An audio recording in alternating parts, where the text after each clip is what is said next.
Bueno, muy bien. Buenas tardes. Ya admitiendo entonces a todo el mundo. La ventana del chat está abierta, así que les saludo. Comenzamos en breve, así podemos hacer un repaso no muy extenso. La idea es ir cubriendo nuevamente el ciclo cardíaco, ya integrando los conceptos, sobre todo de presión, volumen, trazado electrocardiográfico, ¿sí? Y describir los conceptos de ciclo en los cuales sucede. Todo lo que se refiera a función miocárdica celular, lo vamos a ir cubriendo justamente en la próxima clase de repaso que tenemos prevista dar, que es todo el tema de la relación de curva presión ventricular, donde justamente ahí vamos a analizar los distintos fenómenos miocárdicos que se dan justamente en los ciclos de ya sea relajación y contracción ventricular, la relación con las presiones, y ahí vamos a hablar de todo lo que sucede con, bueno, básicamente el metabolismo del miocardiocito, sobre todo contemplando con la fisiología cálcica, ya sea lo que sucede en contracción, sí, bien digo, en la etapa de contracción, concepto que hemos aprendido que sería el inotropismo, y en el concepto de relajación que aprendimos que es el lusotropismo. Así que eso estaríamos revisando para el jueves que viene, digo, para tratar de acomodar y que no salten eh, muchas dudas en una sola sesión. Por eso, sabiendo que muchas veces cardiología se presta para tener muchas dudas, la idea es por lo menos dividir dos sesiones. No tengo ningún problema que surjan dudas por otro lado, así que si es específicamente estos temas que estoy aclarando, eh, ya pido disculpas de antemano si parece como medio que estoy rechazando la pregunta, pero la idea es justamente cubrir esto en la sesión. Que obviamente que si tienen dudas y hay que explicar las cosas de nuevo, saben que no tengo problema para hacer eso. Así que, bueno, parece que ya ha terminado la decantación de participantes, así que vamos a dar comienzo nomás a la sesión.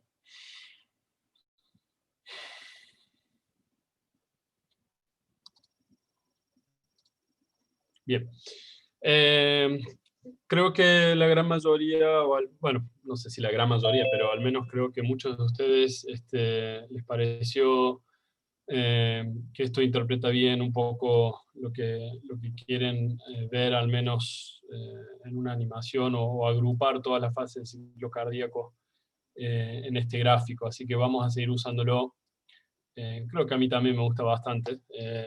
Así que vamos a formar el repaso en base a esto, para que podamos ver paso a paso, cubriendo la fase de este ciclo. Entonces, básicamente, lo que comprende un solo ciclo en sí, ¿sí? Fíjense que transcurre en el tiempo menor a un segundo. Y es aquí donde justamente ocurren tanto la fase de sístole como la fase de diástole, como la conocemos. Y recuerden que cuando hablamos de estos fenómenos, voy a desactivar el video para, por las dudas, cualquiera de las cosas que enlentecen la conexión puedan suceder. Entonces, lo que decía es que siempre cuando hablamos a secas de sístole y diástole nos estamos refiriendo a la fase ventricular. Así que también tenemos en relación hacia el llenado de otras cavidades, como ser las aurículas, o incluso también se puede llegar a hablar sobre las grandes arterias que salen del corazón. Cada una también tiene sus fases pertinentes, ¿sí? Pero bueno, sístole y diástole secas hablan de la acción de los ventrículos en cuanto a su llenado o eyección, que es básicamente lo que iba a explicar a continuación. Si la diástole representa ese periodo de tiempo cuando los ventrículos no se están contrayendo, es decir, están relajados. Existe este desacoplaje de las fibras de tropomiosina, El calcio sale desde adentro, desde el citosol, se desconcentra fuera de la célula, ¿sí? Y esto es justamente lo que sucede en esta fase, que el fenómeno miocárdico asociado a esto es justamente lo que se llama el lusotropía. La mayoría de lo que sucede durante este periodo, ¿sí? La sangre está fluyendo desde las aurículas, tanto aurícula derecha como izquierda, hacia sus respectivos ventrículos derecho e izquierdo. El paso de la sangre entonces se va a dar a través de las estructuras que están aquí, que son las válvulas auriculoventriculares o válvulas AB, la válvula tricúspide para las cavidades derechas y la válvula mitral para las cavidades izquierdas.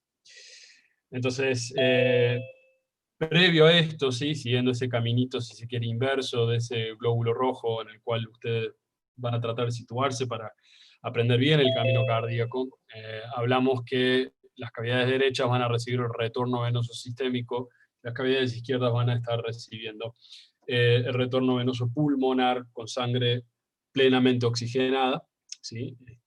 Al contrario de las características de oxigenación de la sangre del retorno venoso sistémico, que es de oxigenado, desoxigenado, ¿sí?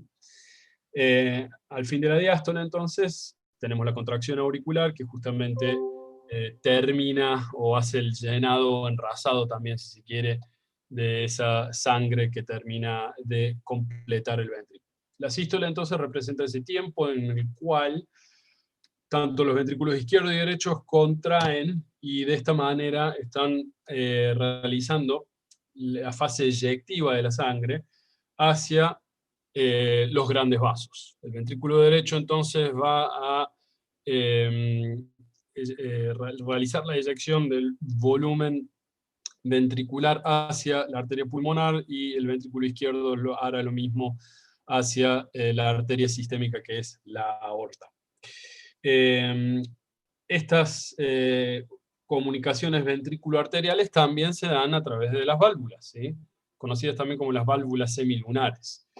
Entonces, el ventrículo derecho va a dar paso a la sangre hacia la arteria pulmonar a través de la válvula pulmonar. Y lo mismo va a pasar con el VI a la aorta a través de la válvula aórtica. Si bien las válvulas auriculoventriculares están cerradas durante la sístole, esto significa que no va a haber paso, ¿sí? O entrada de flujo sanguíneo hacia los ventrículos.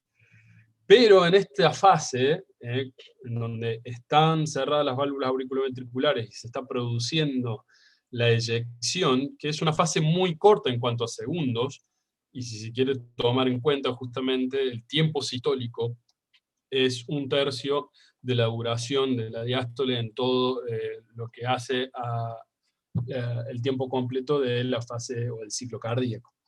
Entonces esto quiere decir que a medida que ya va concluyendo la sístole, está ingresando, ¿sí? El retorno venoso sistémico y el retorno venoso pulmonar hacia las aurículas. O sea que el paso de sístole a diástole es bastante rápido. Entonces, el diagrama que habitualmente refleja las variaciones de volumen, presión en estas cavidades que hemos mencionado, y básicamente este diagrama que ven aquí a la derecha, que también se conoce como diagrama de Wiggers, refleja más que nada las curvas de manera convencional de cómo son las presiones del lado izquierdo, ¿sí? Hay diferencias para esto del lado derecho, las vamos a mencionar, pero esto es un poco el gráfico que tienen que tener en la cabeza, ya que si bien los valores numéricos van a ser distintos, la sucesión de variaciones, ya sea en volumen y presión, tanto en las cavidades auriculares y las ventriculares, son exactamente para ambos lados, con una diferencia de los valores en el eje vertical, que luego lo podemos llegar a tratar. Bien, entonces vamos a comenzar a analizar las fases, que para las características descriptivas se las divide. distintas fases sistólicas y diastólicas. Van a ver en algunos lados que reagrupan. En este gráfico se representan clásicamente lo que son las 7 fases. Los vamos a tomar a esta manera, algunas duran menos que otras. Básicamente muchos las agrupan directamente en 4 fases para reducirlas un poco, y tengo otro gráfico que un poco lo representa, que básicamente lo que hace es aunar o simplifica algunas de estas fases en representación en periodos un poco más cortos. A veces son un poquito más fáciles de entender, pero nada, lo único que hace es simplificar algunas de estas fases de las 7 y mete 3 en una sola, ¿sí? Pero bueno, vamos a comenzar donde típicamente comienza esto, es en esta fase que se denomina o contracción o sístole auricular. Y si se quiere agrupar todo esto con lo que pasa hacia el fin de la diastasis, que es justamente la última fase, es decir, lo que justamente vino antes de esto, también se conoce como la diástole tardía, es decir, el periodo de fin de diástole, que en realidad comienza con la mesodiástole, o si se quiere, el fin de la mesodiástole, y luego el fin de diástole, ¿sí? El fin de diástole también se conoce como telediástole, ¿sí? Están los prefijos proto y tele. Proto significa lo más proximal o lo más cercano o lo de inicio, tele lo más alejado o lo más hacia el final, ¿sí? Voy a aclarar algunos de estos conceptos porque la bibliografía y las clases que pueden haber recibido son bastante heterogéneas, y voy a igualar estos términos como para que por ahí no se mareen. Incluso yo puedo llegar a intercambiarlos, así que no quiero agregar a confusión. Así que probablemente me tome el tiempo para detenerme en algunos términos que es importante que tengan bien en claro. Entonces, lo que viene describiendo esta porción de la diástole, en donde ya está pasando o promediando la diástole, comenzando el final y dando comienzo en breve a la sístole, justamente se caracteriza por esta primera fase, en donde vamos a tener la contracción auricular, ¿sí? La contracción auricular es uno de los responsables del llenado de los ventrículos. Pero es justamente lo menos relevante en la fase de llenado ventricular, ya que eso ya ocurrió justamente al comienzo de la diástole. Entonces, por eso muchas veces me refiero a esto como el enrasado final, es decir, lo último que hace el ventrículo es ese último llenado final que está justamente llevado a cabo por lo último que queda, si se quiere, del contenido sanguíneo dentro de las aurículas derecha e izquierda. Así que vamos a tener una contracción activa de las aurículas, que lo que hace es forzar esa cantidad de sangre a través de la válvula auriculoventricular abierta, ya sea tanto del lado derecho como izquierdo, y es un llenado de cantidad más pequeña que la fase previa, en donde hubo un llenado ventricular, y hace que exista un pequeño aumento en la presión venosa, ¿sí? Recuerden que todo aumento repentino de presión auricular acá se va a transmitir hacia las venas que llegan, la vena cava inferior y la vena cava superior. Cuando se contrae esto, particularmente en el examen físico, y esto lo habíamos cubierto cuando hablábamos de la onda venosa, esto va a producir que se dé justamente la onda A en la onda venosa, ¿sí?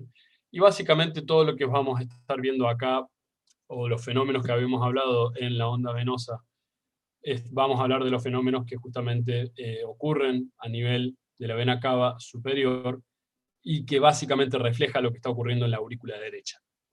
Así, cuando estamos hablando sobre el comportamiento atrial, ¿sí? Siempre vamos a estar hablando de la aurícula derecha. ¿Por qué? Porque es la sistémica, y eso es lo que nos importa, al menos como parámetro hemodinámico de importancia. Al mismo tiempo que esto sucede, entonces, como les dije, la contracción va a dar a un aumento de la presión auricular. Entonces, si ustedes dirigen su atención a esta fase pintada de azul, que es siempre la fase pintada de azul en estas barras verticales, va a dar justamente la referencia en dónde estamos en la fase del ciclo cardíaco. Si ustedes dirigen su atención acá hacia la línea amarilla que representa la presión auricular, justamente esto está excediendo la presión ventricular. Y esto tiene que ser así, porque si bien es poca la cantidad que va a ocurrir en ese momento del llenado ventricular, el ventrículo tiene que estar completamente relajado para seguir recibiendo sangre desde la aurícula. Así que en esta fase la presión auricular va a ser mayor que la presión ventricular, tanto en el corazón izquierdo como en el corazón derecho. Así que justamente acá va a ser la onda más prominente, habitualmente, ¿sí? O al menos vamos a ver una de las dos ondas más prominentes, pero suele ser un poco más prominente esta onda A de contracción auricular que justamente refleja la cantidad de presión que vamos a tener en esta cavidad, ¿sí? Tenemos justamente la onda B, donde acá en el gráfico puede llegar a estar un poco más variado cómo se representa, pero básicamente las dos ondas A y B son las ondas más importantes de la curva de presión venosa. Entonces, en esta fase es muy importante tener eso en cuenta. La presión auricular excede a la ventricular para justamente culminar con el llenado ventricular. Y en la fase de sístole auricular o de contracción auricular, la válvula, tanto tricúspide como mitral, continúan abiertas para ese ventrículo que aún continúa llenándose y que la presión en este momento, llegado a la presión de diástole, es la presión ventricular más baja, ¿sí? que es muy similar al punto o al periodo de el llenado ventricular rápido o similar al comienzo de la diástole, ¿sí? Pero esto es justamente el periodo donde es muy importante medir, o al menos en hemodinamia cardíaca, medir las presiones de los ventrículos en este momento, que son justamente los marcadores que nos van a decir cómo se está llenando un ventrículo adecuadamente. ¿Es importante saber si el ventrículo se está llenando bien? Sí, es importante. Justamente eso es lo que nos va a dar la fracción, perdón, no la fracción de eyección, el volumen de eyección, ¿sí? Bien, entonces, el llenado auricular, ¿qué es lo que cuenta justamente del llenado ventricular? Perdón, el vaciamiento auricular, ¿qué es lo que cuenta del llenado ventricular? Más o menos el 10%, ¿sí? Todo justamente ocurrió más antes. Esto depende justamente de ciertos estados hemodinámicos. Si una persona está taquicárdica, ese porcentaje suele estar más elevado. Y al mismo tiempo que esto sucede, como justamente tenemos contracción de músculos auriculares, vamos a tener necesariamente que para que exista una actividad muscular, para que tengamos una actividad muscular presente, tiene que haber justamente una descarga eléctrica para que ese músculo se contraiga. Y esto es justamente el periodo, ¿sí?, de la despolarización auricular, que si es representado en el electrocardiograma es justamente la onda P. Y esto es lo que también señala la actividad de marcapasos del corazón. Y lo que también refleja el sistema de automatismo de estas células que justamente inician la fase eléctrica cardíaca bien representada acá en el electrocardiograma. También se conoce como patada auricular, en algunos textos los mencionan, o incluso también en algunas clases se puede referir a esto. Es todo exactamente lo mismo, ¿sí? Entonces, ¿de qué va a variar el grado de contribución o el porcentaje de contribución auricular al llenado ventricular? Habitualmente con la duración de la diástole ventricular, que justamente esto va a ser una relación inversamente proporcional, ¿sí? Y justamente la relación está directamente proporcional con la contractilidad auricular. Por eso mencionaba que en estados de taquicardia, al haber más contracción auricular, eso también va a favorecer un poco más el llenado ventricular por parte de la aurícula. Pero es un poco paradójico porque justamente la diástole también se acorta en taquicardia. Así que el incremento real de un estado de frecuencia cardíaca fisiológico a uno de muy elevado no es tan importante. Lo que acá tiene que quedar claro es qué es lo responsable para la fase de llenado ventricular más importante, la acción de relajación del ventrículo, ¿sí? La aurícula aporta normalmente muy poco al llenado ventricular, ¿sí? Bien. Cuando se completa la contracción auricular, ¿sí?, cae inmediatamente justamente la presión en la aurícula, como ven justamente acá en este punto, ¿sí? Y el nivel electrocardiográfico también ya comienza ese periodo de pausa, que es lo que habíamos entablado, visto con el intervalo PR o PQ. Si incluimos a la onda P, justamente el intervalo, y fuera de la onda esa porción es el segmento. Y la electricidad cardíaca en ese punto, ¿sí?, va a haber terminado de despolarizar toda la aurícula para converger nuevamente en el nodo auriculoventricular, haciendo esta pausa de milisegundos, que habíamos también hablado, que cualquier estiramiento patológico de este tiempo es lo que justamente causa el bloqueo en la comunicación eléctrica, tanto auricular como ventricular, ¿sí? Estos son los conceptos electrofisiológicos de lo que está sucediendo en el ciclo cardíaco. Hablando entonces de la curva auricular, esta caída en la presión auricular, una vez que termina esa contracción, causa justamente una presión de gradiente a través de las válvulas auriculoventriculares, ¿sí? ¿Y esto qué es lo que hace? Habitualmente las válvulas auriculoventriculares en este punto lo que hacen es elevarse, ¿sí? Entonces vamos a tener una elevación que justamente acá ya va a estar cerca del momento en donde se va a terminar de cerrar la válvula auriculoventricular. O sea, esa elevación precede, y acá estamos hablando de milésimas de segundo, esa elevación de los ventrículos, ¿sí?, o de los segmentos ventriculares, hace que ya el periodo está llegando al punto en que se van a cerrar las válvulas auriculoventriculares. Entonces, en este punto ya el volumen ventricular es el máximo, así que vamos a la curva de volumen ventricular, que justamente se sitúa por acá, ¿sí?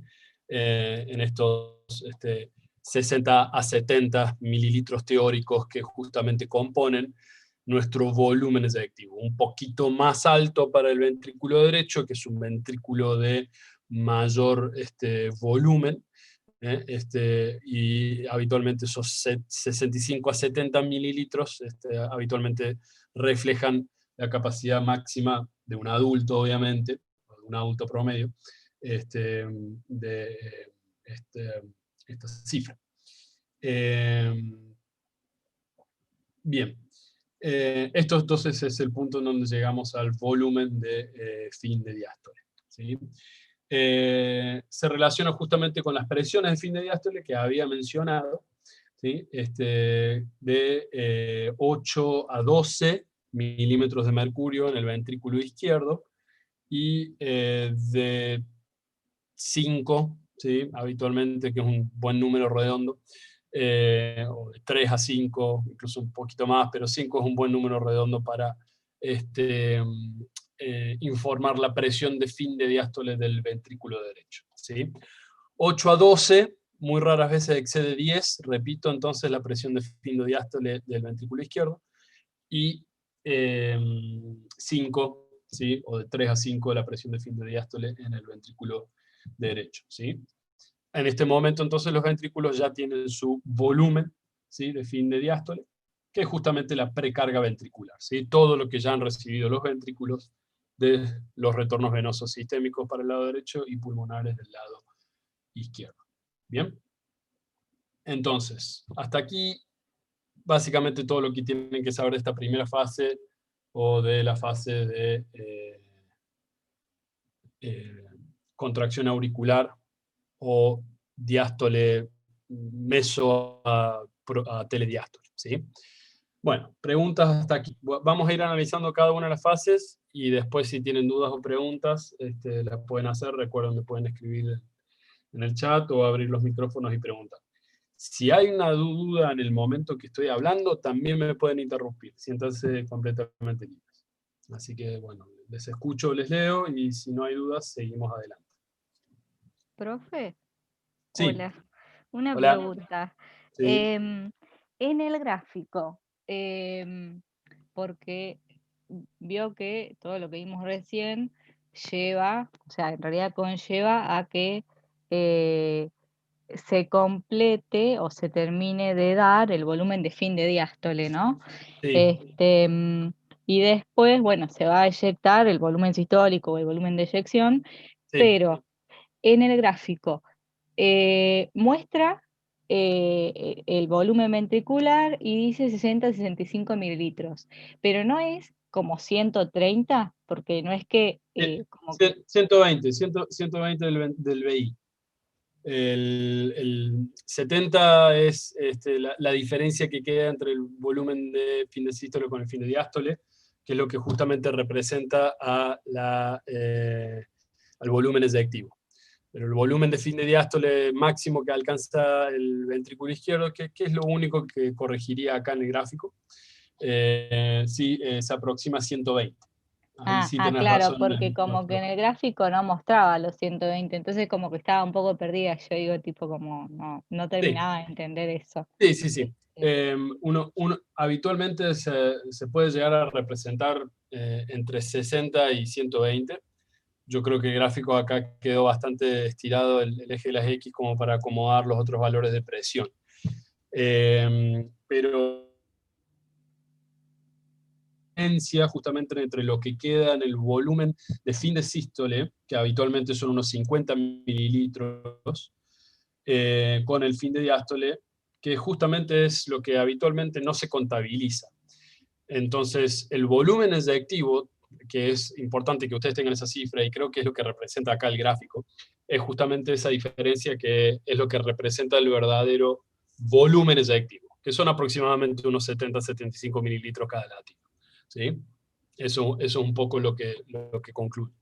Si analizamos la capacidad total o lo que habitualmente los gráficos describen como el volumen total de fin de diástole, sí alcanza los 120 mililitros.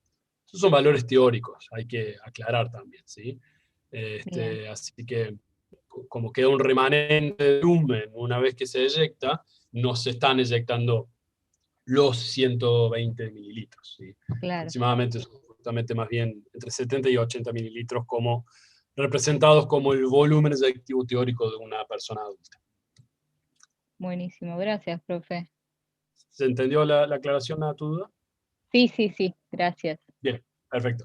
Entonces, muchos de los que están probablemente en este mismo momento revisando los gráficos también en sus bibliografías, sí, van a ver los gráficos del volumen ventricular, ¿sí? Y habitualmente representados, casi siempre va a estar representado al lado izquierdo, rara vez he visto gráficos puramente o exclusivamente del derecho, puede que estén los dos solapados del mismo gráfico, pero el volumen teórico máximo de fin de diástole del ventrículo izquierdo son 120 mililitros, el volumen de fin de sístole, justamente ese remanente que queda en la eyección, y si hacen la diferencia justamente les va a dar entre 70 y 75 mililitros, que es el volumen eyectivo. Si alguien no entendió, me interrumpe, así podemos seguir con la fase 2, o cualquier otra duda que haya también explicado de la fase 1 de la contracción auricular. ¿Sí? Bueno, seguimos entonces. Habitualmente también en la agrupación más resumida, por ahí de 4 o 5 fases, esta jamás varía, que es justamente la contracción isovolumétrica. Entonces vamos a dar play acá y vamos acá a la contracción isovolumétrica. Sería conveniente volver un poquito. Acá está.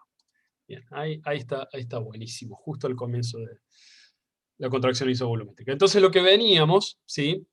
Era de un periodo en donde tenemos una presión auricular mayor que la ventricular, pero que hacia el final del periodo previo comenzó a bajar la presión auricular, casi que se empezó a igualar, hubo elevación ventricular para justamente acomodar esos mililitros finales que fueron expulsados de las aurículas, para justamente culminar con el cierre de las válvulas auriculoventriculares.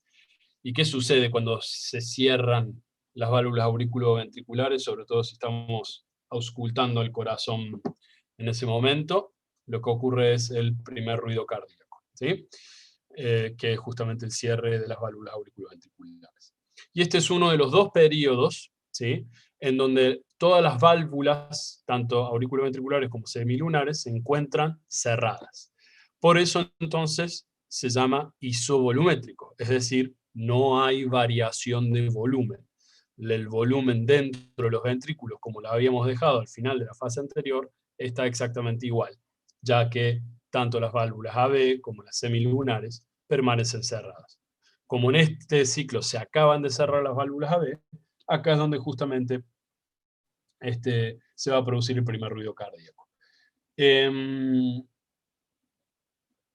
teoría, si nos ponemos muy exquisitos, la válvula mitral va a cerrar más rápido que la tricúspide por una leve diferencia de volumen, ¿sí? Pero esto es una acción coordinada, porque justamente el fin de la fase previa con esta justamente habla de esta elevación ventricular, que es lo que se acomoda esos mililitros finales. Prácticamente es consecutivo y muy, pero muy rara vez, y me atrevería a decir nunca, cosa que es una palabra prohibida en medicina, es lo que es lo que hace que el primer ruido sea prácticamente único, ¿sí? Normalmente está desdoblado, si se quiere, y lo analizamos, y sí, porque no se cierran exactamente al mismo tiempo la mitral y la tricúspide, pero bastante similar en el tiempo, cosa que el R1 es bastante, eh, eh, se percibe bastante como un ruido único. Entonces, en esta fase va a haber, ¿sí?, contracción de los miocitos, y un incremento muy rápido en la presión intraventricular. Y esa es básicamente la característica de este punto, ¿sí? Cómo justamente se da una contracción sostenida, tanto el ventrículo izquierdo como el ventrículo izquierdo, y acá es muy importante el concepto de interacción o relación ventrículo-ventricular, y ya justamente le gana por goleada y sobrepasa a la presión auricular. ¿Y por qué hace esto? Y porque ya se está preparando para sobrepasar la presión que en este momento se encuentran en las arterias, ¿sí? Que también es distinto para el lecho pulmonar o del corazón derecho, y para el lecho aórtico o el corazón izquierdo.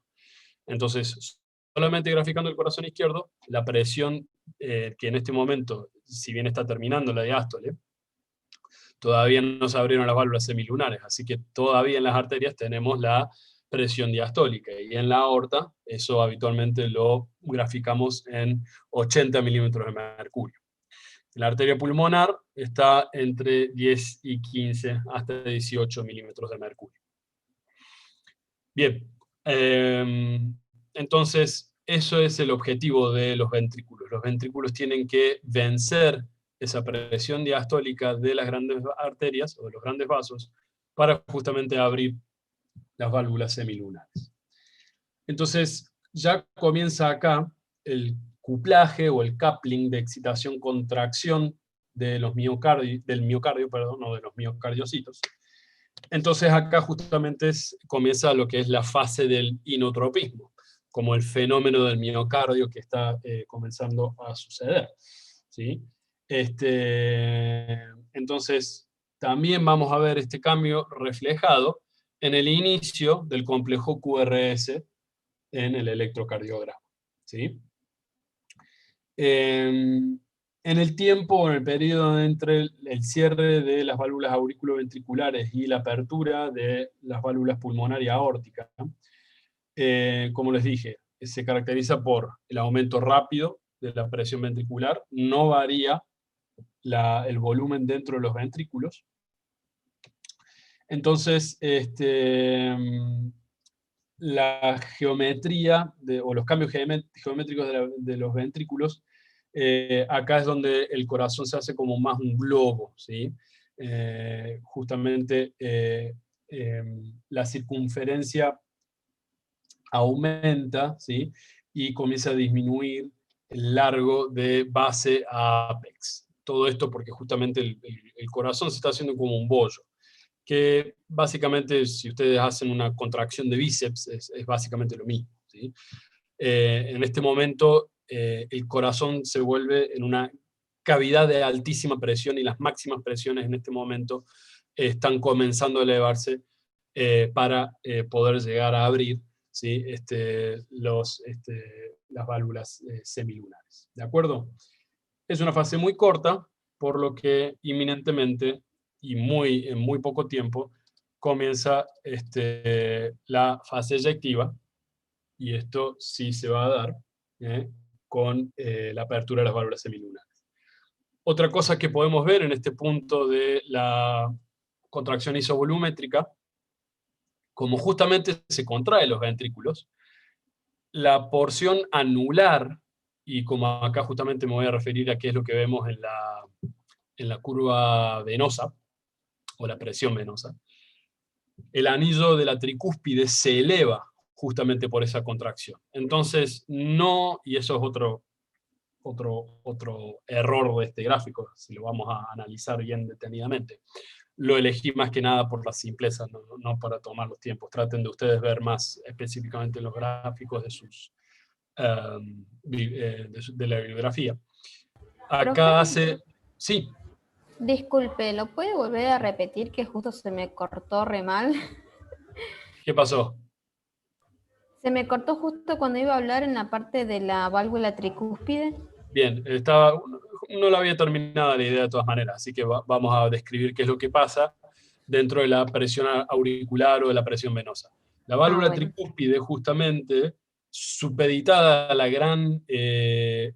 gran aumento de presión dentro de una cavidad ventricular que no tiene escape por el cierre de las válvulas que, la, que justamente hacen que se libere sangre, se eleva proporcionalmente a esa presión, y esa elevación, ¿sí?, del el anillo de la tricúspide se refleja en otra onda del ciclo venoso o de la presión venosa, que es la onda C, o contracción ventricular. La C en realidad refleja la contracción ventricular, pero justamente es algo que precede, y esto estamos hablando de una centésima de segundo, o sea que es algo que en el examen físico no vamos a ser capaces de discernir.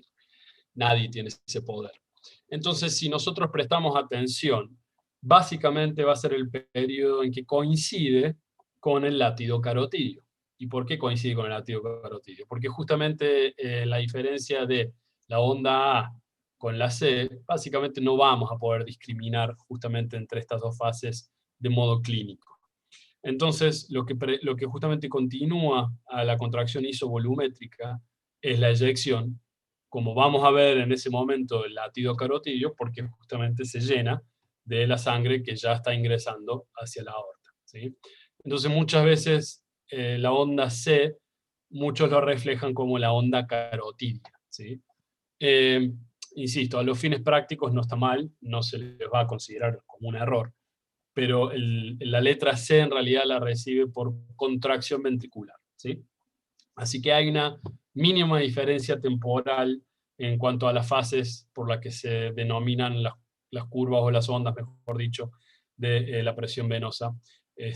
Así que simplemente para que tengan esa información. Bueno, entonces, ¿qué pasó ahora? Tenemos la fase eyectiva, y es una fase Profe, rápida. Sí, perdón, sí. no me odies, pero No, entonces el latido carotidio se da en el periodo de eyección o en el periodo isovolumétrico. Perdón, pero me quedé con la duda. bien, vas a acostumbrarte que en estas clases, aunque sea de repaso, yo hago las preguntas.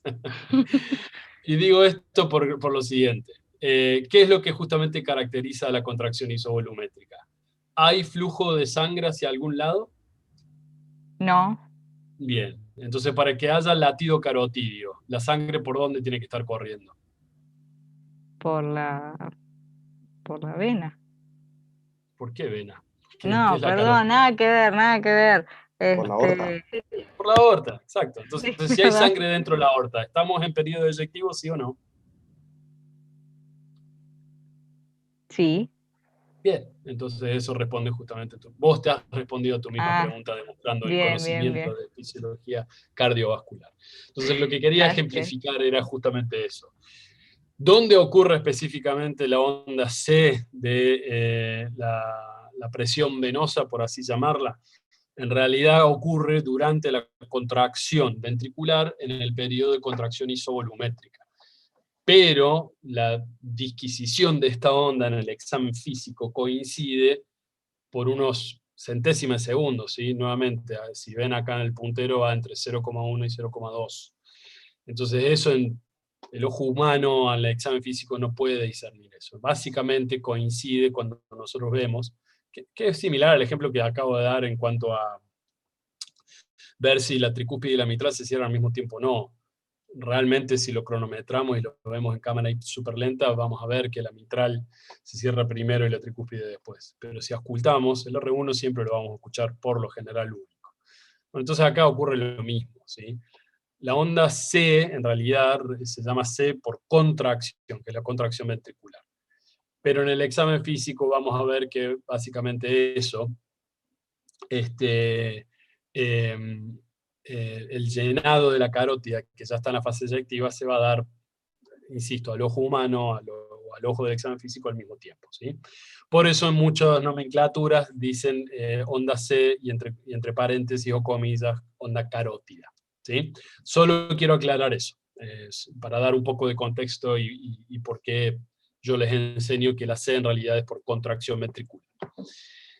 Puede ser que el ventrículo izquierdo se contraiga antes. Bueno, ahora vamos a hablar de eso. Justo tu pregunta, Justina, va a ser respondida en este momento. Bien, entonces, fase de eyección rápida. ¿Cuál fue la diferencia entre la fase anterior?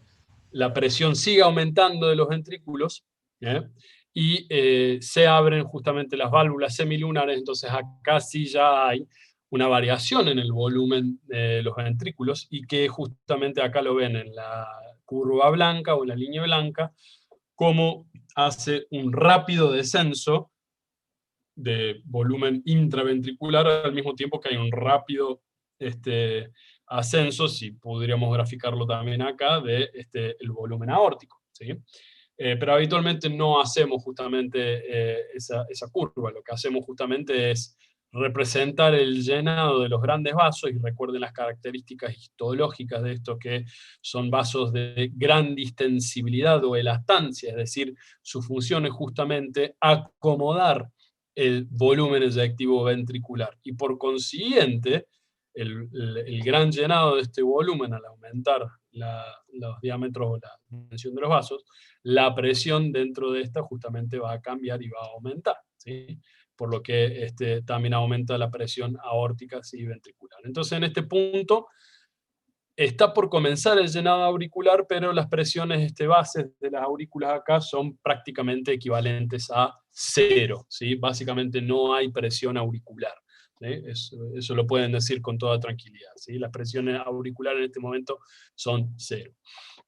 Se ha llegado justamente al máximo de la presión ventricular, que básicamente va a acompañar durante esta fase de eyección, y por eso van a ver que prácticamente las curvas de presión del ventrículo izquierdo y de la aórtica, en esta fase sistólica por lo general, están prácticamente en los mismos números. Probablemente la presión ventricular solo un poquitito por debajo de la presión aórtica, ¿sí?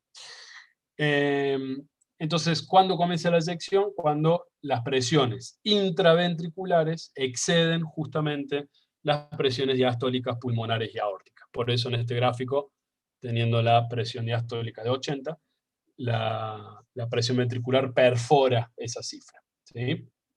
Y esto es justamente lo que causa la apertura de válvulas semilunares. Acá hay ruido, si estamos ocultando.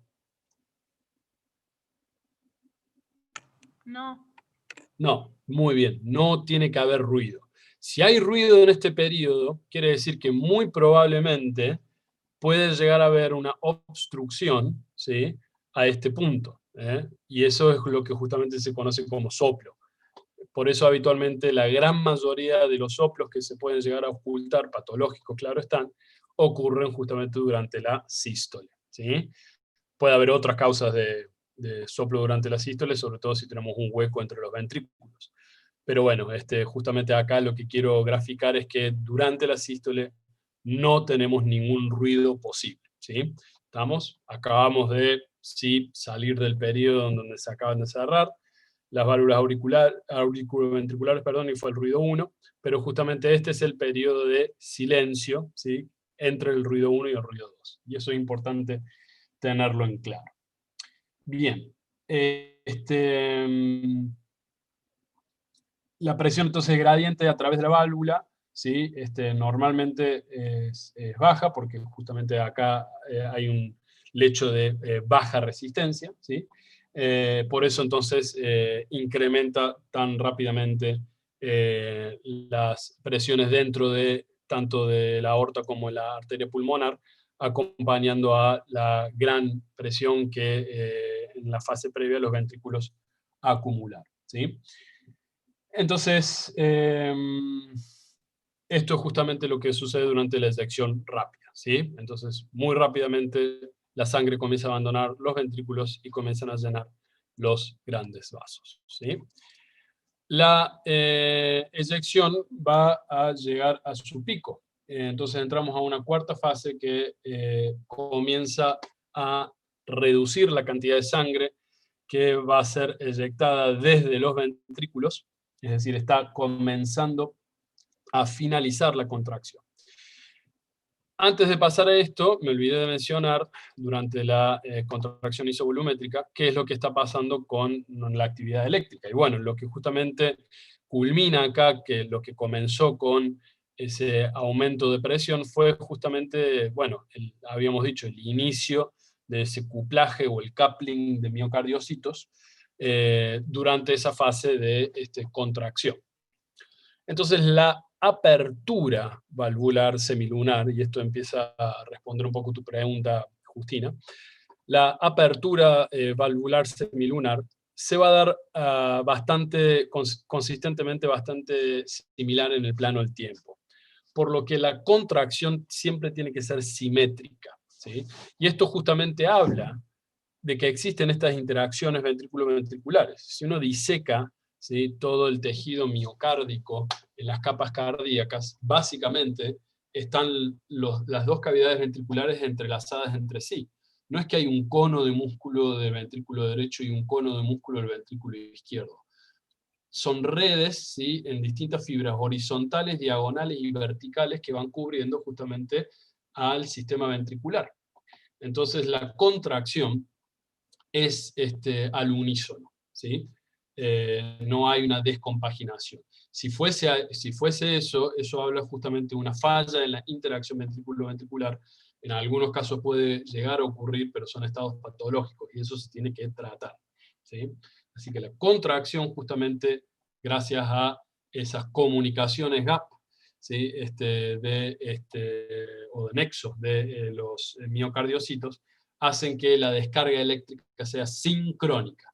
Y todo esto está reflejado justamente en las ondas de despolarización ventricular, que es tanto la onda Q, R y S, ¿sí? La onda Q habitualmente refleja la despolarización, que es lo que inicia, o lo primero que se comienza a despolarizar, es el septum interventricular, y luego el resto de las paredes del tanto el ventrículo derecho y el ventrículo izquierdo al mismo tiempo, ¿sí? Así que la contracción ventricular es al unísono.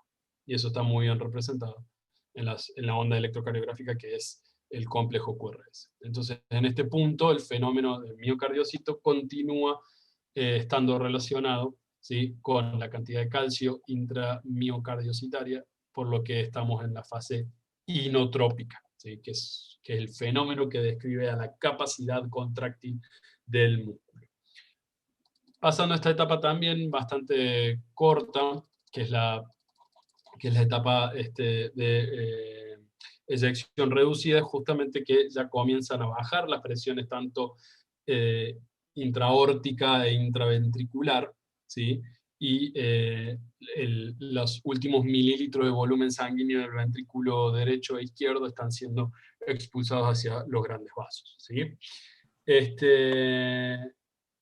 Entonces ocurre, ¿sí?, ya en esta fase, y sobre todo en la fase electrocardiográfica, la repolarización ventricular, que está representada por la onda T del electrocardiograma, ¿sí? Entonces la tensión activa que se había desarrollado desde la contracción isovolumétrica, pasando por la eyección, ya comienza a disminuir. Esa tensión comienza justamente a declinar, y por lo que también la generación de presión comienza a caer. Y por eso tenemos la curva roja, el comienzo del descenso de presión intraventricular. Entonces cae, ¿sí?, levemente, un poco por debajo de la presión de tracto de salida o de la presión de grandes vasos, pero tenemos todavía la energía cinética de la sangre, que hace que todavía tengamos una expulsión de sangre, pero más reducida en cuanto a cantidad, en cuanto a mililitros, ¿sí? Entonces por eso también se llama de reducidas. Ahora, ¿qué está pasando en este momento? Ahora sí, comienza, si ustedes siguen la línea amarilla, a aumentar justamente la presión auricular. ¿Por qué? Porque se está llenando de sangre, ¿sí? Entonces, esta es la otra gran onda venosa que vamos a ver, pero a diferencia de una contracción activa, que es lo que justamente representa la onda A en la presión venosa, acá tenemos un aumento más lento de la presión auricular, pero por llenado de sangre. Es decir, es un fenómeno pasivo, porque tenemos el retorno venoso sistémico al corazón derecho y el retorno venoso pulmonar que está entrando al corazón izquierdo o a la aurícula izquierda, ¿sí? Como estos fenómenos se dan concomitantemente, recuerden que la onda venosa, por más que el resto de las ondas y volúmenes se grafican en el corazón izquierdo, la onda venosa pertenece siempre a los fenómenos que ocurren en vena cava superior, que representa básicamente lo mismo que está ocurriendo en la aurícula derecha, ¿sí? Entonces acá tenemos la otra gran onda de el pulso venoso, ¿sí? Y el inicio de la repolarización ventricular, por consiguiente tenemos en toda esta fase, ¿sí?, el fenómeno de la onda T, ¿sí? Ya hacia la mitad, y eso es otro desfase que ocurre acá en este gráfico, porque acá ya eléctricamente estaríamos en diástole, ¿sí? Acá es donde ya está muriendo o terminando ya la sístole, ¿sí?, para justamente comenzar con la relajación isovolumétrica. Entonces, Profe, si es... Sí. ¿puedo hacer una pregunta antes de pasar a otra fase? Sí, Que sí, me sí. quedó de la fase eyectiva rápida. En cuanto a la relación con el electrocardiograma, ¿sería tipo Sí. el segmento ST? ¿Está bien dicho? Sí, el segmento ST, ¿sí?, ya comienza a ser parte de, insisto, por eso este gráfico no es lo más perfecto como para ver punto por punto, pero es algo que yo creo que muy sucintamente refleja o resume todas las porciones, ¿sí? Toda la fase eyectiva en total sería. Entonces lo que sucede en los cambios electrocardiográficos, o al menos los más importantes, son que durante la contracción isovolumétrica y la eyección rápida, ¿sí?, tenemos una actividad contráctil sostenida de los ventrículos. ¿Vamos? Entonces en eso es lo más importante graficar, que desde el punto de vista electrocardiográfico refleja el inotropismo, ¿sí?, y la fase contráctil. El inicio de la repolarización, ventricular ya se da, ¿sí?, entre las fases eyectivas y sobre todo comenzando la fase relajada, cuando justamente disminuye o comienza la disminución, más o menos en este punto, ¿sí? ¿Vamos? Entonces ahí sí es el segmento ST, y si ustedes recordarán, la onda T o el segmento de ST no está tan alejada del QRS, ¿sí? Así que también esta representación del electrocardiograma está bastante estirada para más o menos acomodarse con los fenómenos de presión y volumen ventriculares y auriculares. ¿Vamos? lo más importante que deben asociar al ciclo justamente más las ondas que el resto de los segmentos, ¿sí? Ah, ok. Comenzando la relajación isovolumétrica, que es la fase siguiente, tenemos acá otro periodo en donde todas las válvulas están cerradas, ¿sí? Entonces, el volumen que queda dentro de los ventrículos es el volumen de fin de sístole. ¿Vamos? Esos aproximados 40 mililitros que habíamos dicho que queda, ¿sí? Y eso está representado en esta mano, ¿estamos? Del volumen. Entonces, no baja a 0, ¿sí? Sino que baja más o menos a 50. ¿Estamos? Las cavidades ventriculares nunca quedan vacías o completamente colapsadas. Siempre hay una cantidad de sangre, ¿sí? Entonces, el volumen de fin de sístole es de 50. Entonces, más o menos la diferencia de las dos es justamente lo que representa la eyección realizada. Entonces ya esto ocurre cuando la presión intraventricular cae a un punto, ¿sí? Y que eso es aproximadamente entre los 90 y 80 milímetros de mercurio. Justamente acá se da el punto en donde la presión de los ventrículos ya es menor que la presión diastólica de los grandes vasos, por lo que vamos a tener el cierre de las válvulas semilunares. ¿Acá hay ruido? Sí, ahí sí o no. Ahí sí tenemos ruido. Es justamente el segundo ruido cardíaco. Y acá sí, normalmente, podemos llegar a obtener un desfasamiento, ¿sí? Entre, entre el cierre pulmonar y aórtico, justamente por la cantidad de volumen que maneja cada uno de los ventrículos y en el tiempo que hace la eyección cada uno para que las presiones eventualmente bajen y las válvulas cierren. Como habitualmente el ventrículo derecho maneja el retorno venoso sistémico, que es mayor que el retorno venoso pulmonar, normalmente, ¿sí? En condiciones normales, cierra primero la aórtica y después la pulmonar. Así que en condiciones de reposo, o al menos no inducibles, podemos escuchar el R2 comúnmente como no desdoblado. Ahora, ¿podemos hacer el fenómeno fisiológico, si se quiere, el desdoblamiento? Sí. Y para que eso ocurra, el ventrículo derecho tiene que eyectar más sangre. ¿Y cómo podemos hacer fisiológicamente que eyecte más sangre el ventrículo derecho? Hacemos una respiración honda, que eso lo que hace es disminuye las presiones intratorácicas, y todo lo que hace que la presión intratorácica se modifica justamente el lecho vascular colapsable. Y ese es el lecho venoso o el lecho arterial.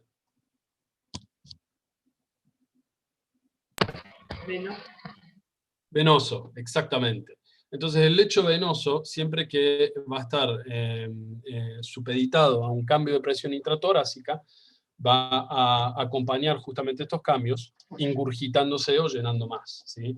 Entonces, aumentando el retorno venoso, ¿estamos?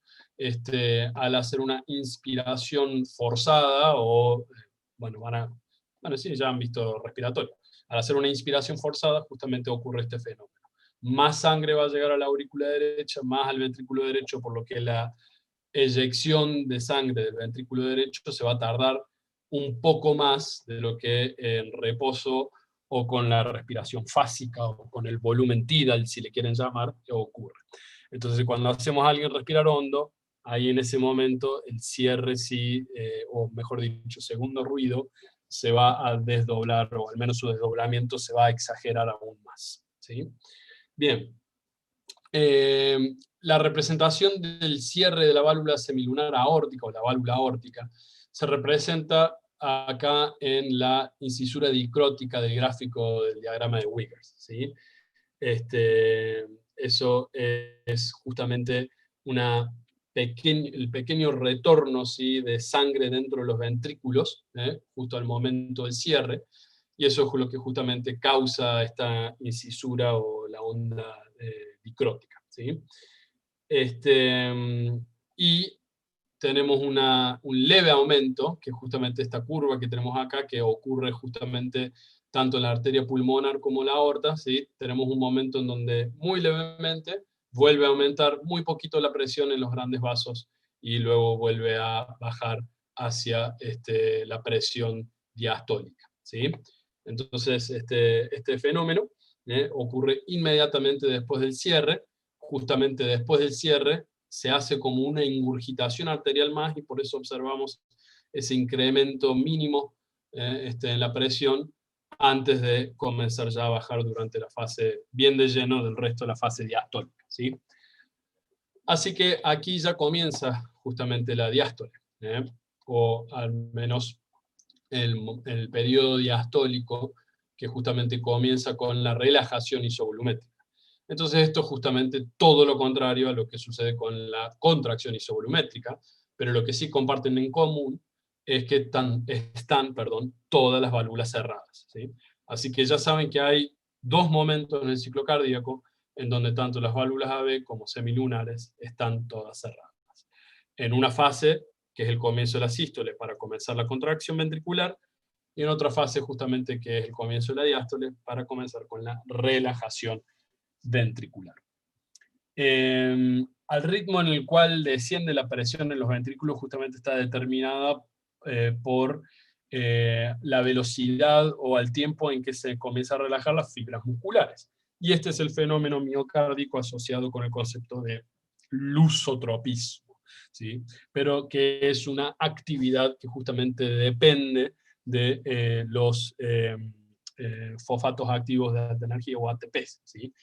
Así que acá justamente hay una gran acción, ¿sí?, del retículo sarcoplásmico del cerca, que es responsable para hacer ese resecuestro que se dice del calcio, que es lo que sigue a la contracción.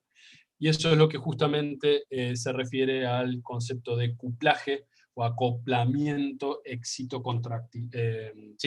excitación-contracción.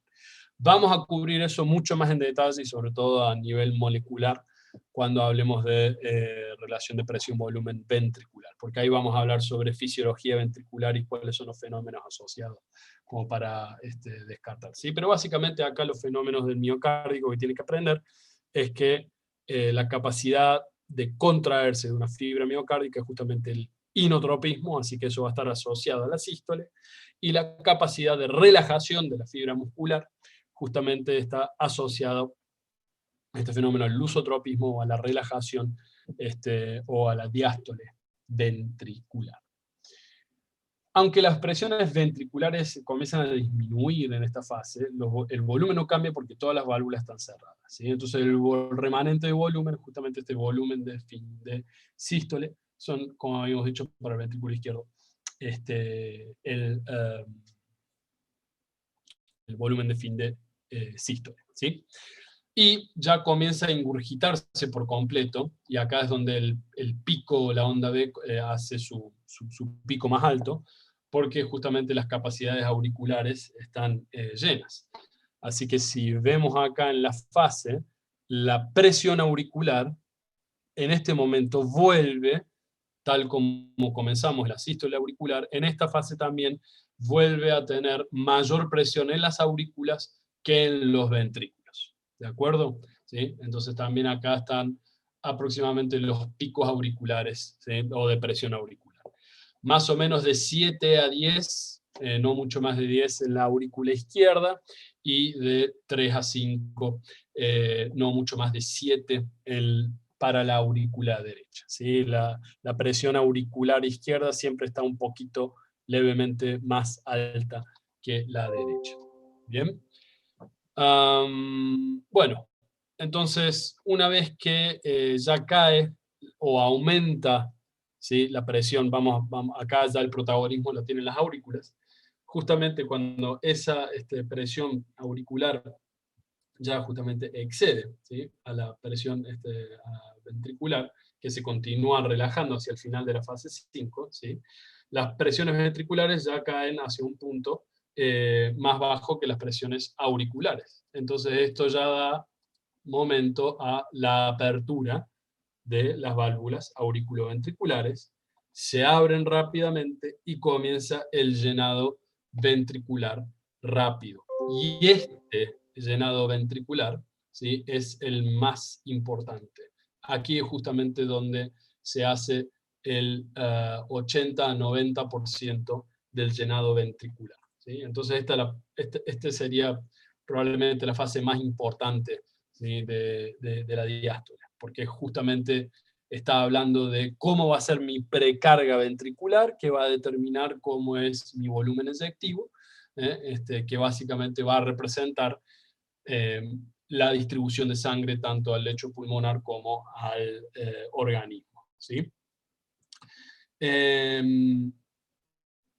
Entonces, a pesar del flujo de sangre desde las aurículas, ¿sí?, todavía sigue cayendo un poco las presiones de los ventrículos porque se continúa la relajación ventricular en este punto.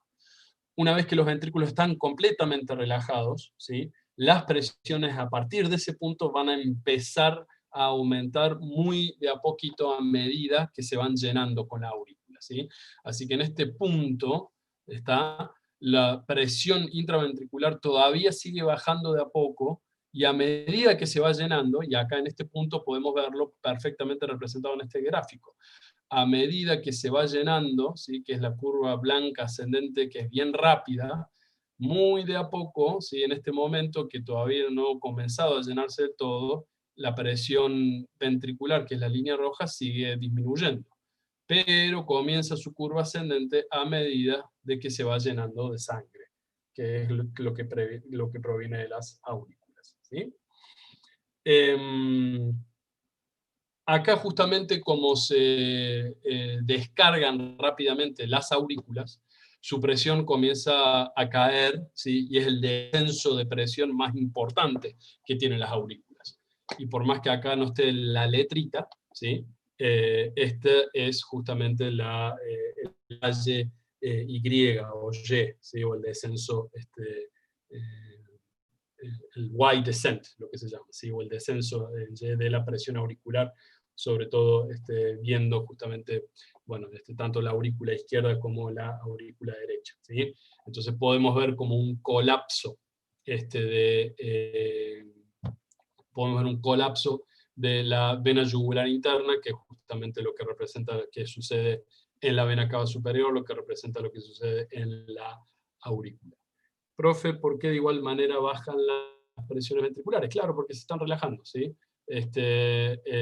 Recuerden que tenemos que la fase de relajación es isovolumétrica, ¿estamos? Entonces, al mismo tiempo que dijimos que existe la contracción, todo esto también se lleva a cabo por fenómenos eléctrico-mecánicos, y el fenómeno eléctrico que está justamente sucediendo acá todavía es esa fase de despolarización ventricular. Entonces, tal como la conexión entre miocardiocito y miocardiocito es coordinada tanto para la contractilidad, exactamente lo mismo sucede cuando estamos hablando de la relajación, ¿sí? Bien. Entonces, tuvimos la apertura de las válvulas auriculoventriculares, y en este momento de llenado rápido, o el llenado más importante, sí aparece de manera patológica el tercer ruido cardíaco, o S3. En algunos casos se puede ocultar en fenómenos fisiológicos, entre comillas, o al menos no en un corazón enfermo, para diferenciarlo de esa manera. Y por otra manera, sí habitualmente puede llegar a ser un indicador de patología. ¿Y por qué es esto? Porque justamente es muy importante que el llenado ventricular se dé en un contexto en donde los ventrículos se están relajando, como dije, ¿sí?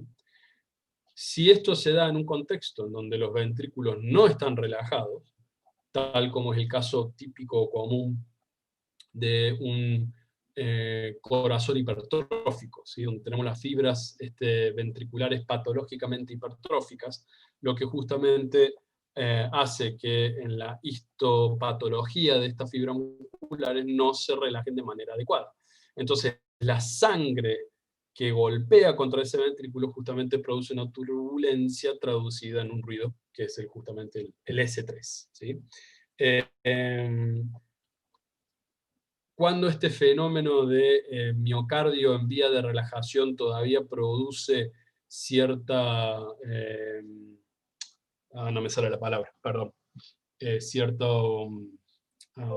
tensión muscular, justamente cuando tenemos un miocardio inmaduro, por eso en algunos bebés o chicos chiquitos se puede llegar a escuchar el S3, y lo mismo sucede o algo similar, rígido, esa era la palabra que no me salía. Entonces, ese miocardio rígido, pero que se está relajando de manera normal, tanto en niños pequeños como en atletas, ¿sí? Puede llegar a ser un fenómeno en donde también de manera normal, entre comillas, sobre todo cuando me refiero a atletas, se puede llegar a auscultar. ¿Sí? Bien, y ahora sí, adelante. Entonces, ¿el R3 se da por el fenómeno del llenado rápido? Bueno, no es que, a ver, sucede durante el llenado rápido, yo lo pondría así para que no se malentienda. O sea que no es que es causado por el llenado rápido, se da durante el llenado rápido. Entonces, durante el llenado rápido, ¿cómo tienen que estar las fibras musculares de los ventrículos, Sofía? Relajado, o sea, relajándose.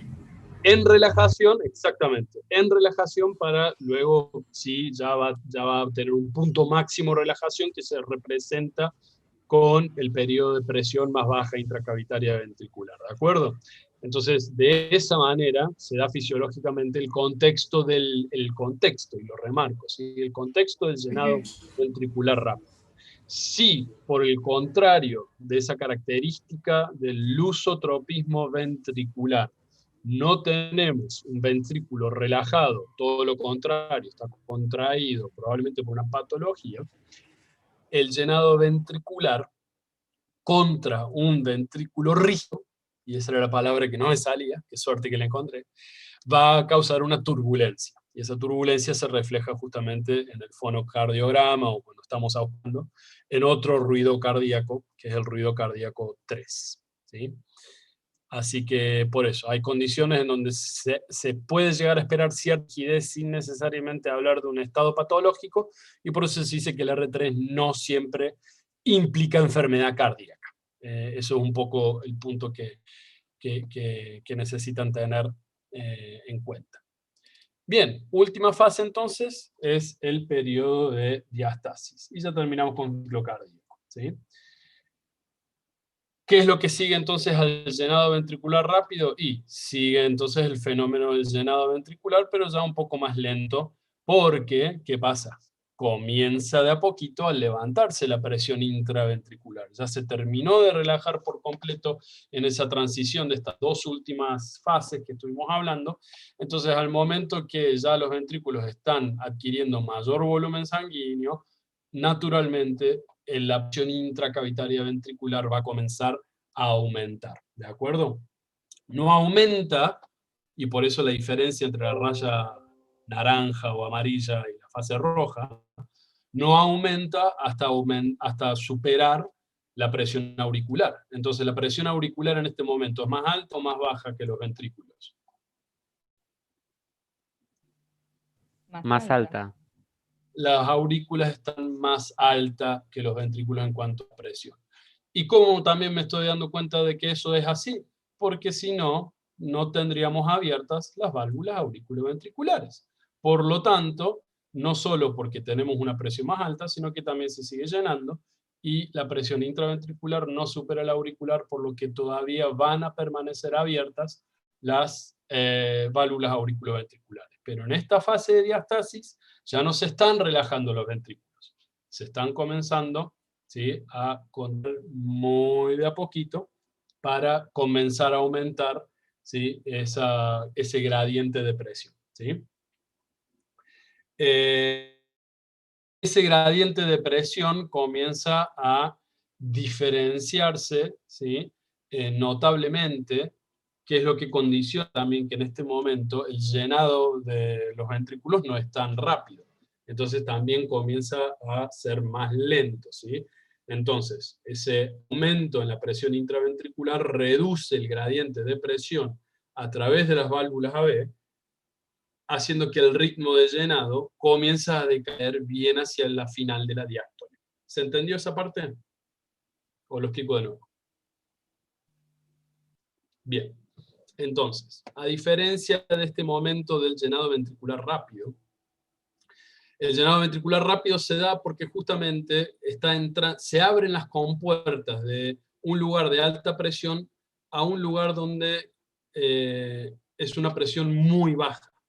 Entonces va a ser la gran compuerta del dique abierto hacia, digamos, un valle muy receptivo. Entonces el valle se va a inundar, ¿sí?, muy rápidamente.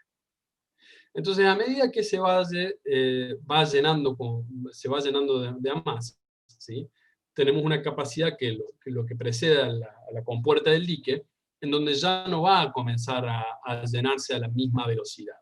Va a comenzar a enlentecer la velocidad de llenado, porque ya del otro lado tenemos acumulado una gran cantidad de metros de agua, ¿sí? Las compuertas van a seguir abiertas, pero el llenado de agua va a ser bastante lento, porque del otro lado ya hay una cantidad importante de agua, y naturalmente, si estamos hablando de un líquido estirando un compartimento, entonces también estamos hablando que no solamente tenemos un gradiente en mililitros, sino que también tenemos un gradiente de presión. Entonces, a medida que los ventrículos, ahora pasándolo al plano de los ventrículos y no de ingeniería hidráulica, a medida que los ventrículos se continúan llenando con sangre y estos ventrículos se expanden, ya comienza a disminuir su compliance o su distensibilidad, ¿sí? Entonces la presión intraventricular comienza a aumentar, y lo tenemos justamente reflejada en esta curva.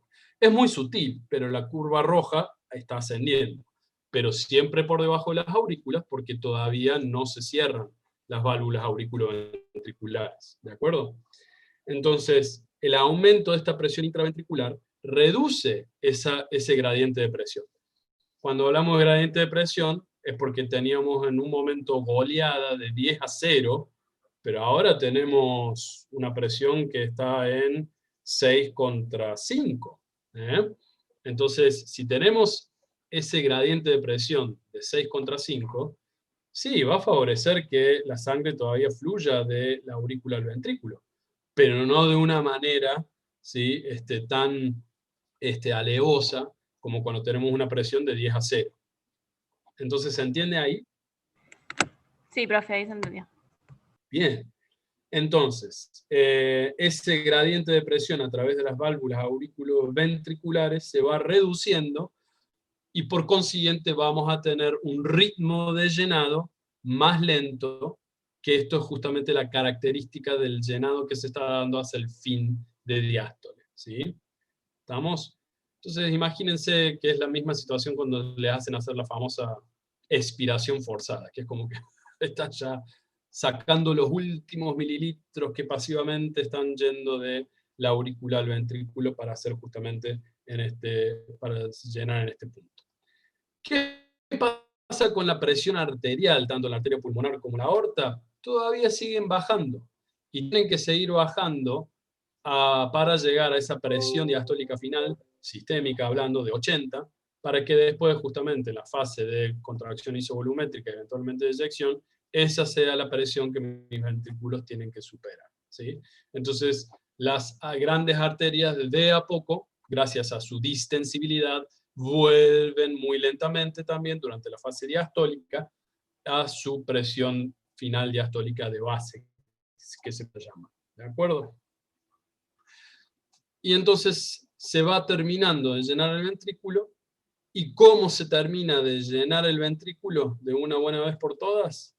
La aurícula le da la estocada final. ¡Tac! Se contrae la aurícula, repleta ese ventrículo, que es el último 10 o 20% del volumen total para que se llena, y comienza nuevamente nuestro ciclo cardíaco con la contracción auricular, o ya con el meso o telediástole, que justamente hace que todo comience, ¿sí? Y eso básicamente ha sido, alumnos y alumnas, del ciclo cardíaco. o al menos los conceptos que tienen que tener en claro. Entonces los conceptos que tienen que tener en cada una de estas fases, y según de dónde las estudian, algunas de estas fases están agrupadas, creo que la mayoría aparecen estas 7 fases, ¿qué es lo que tienen que tener en cuenta? O al menos como resumen para que sea un factor que contribuya a su entendimiento de esto. Entonces de esa manera uno dice, bueno, qué son las cosas que tengo que tener en cuenta y qué es importante para que yo entienda qué es lo que va a suceder después. Como siempre les dije, es importante en cardiología que tengo que entender lo que está sucediendo ahora para comprender qué es lo que va a suceder a continuación.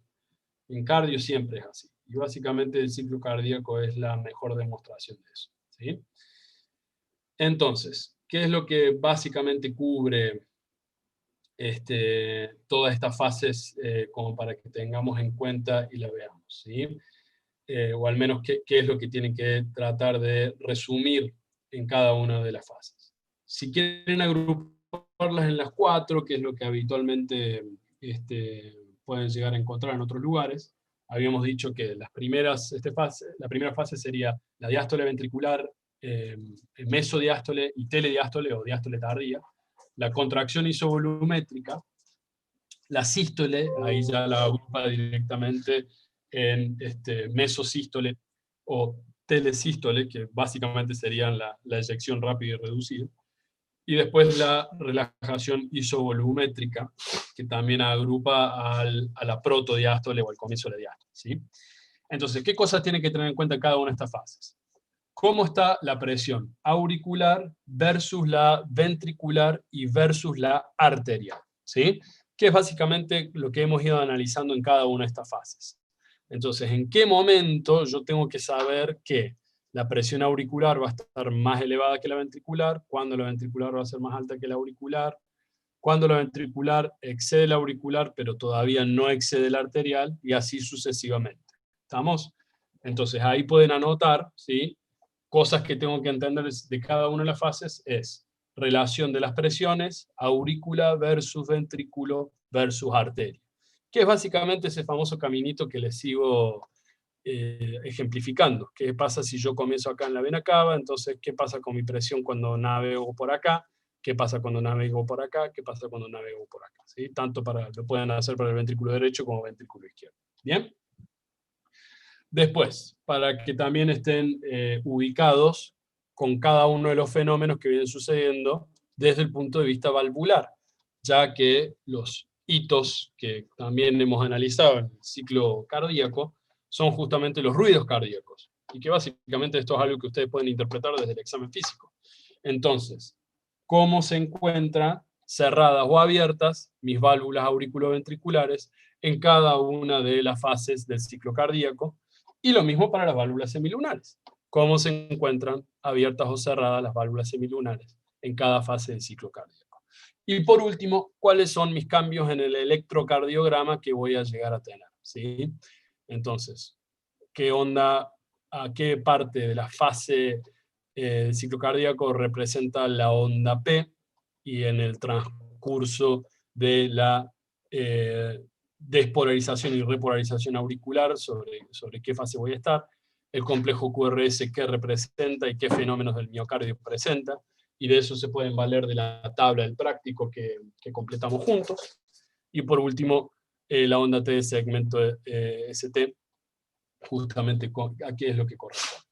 Entonces, a cada uno de esos conceptos, y los repito, estado de la presión aurícula versus ventrículo versus arteria, o gran vaso,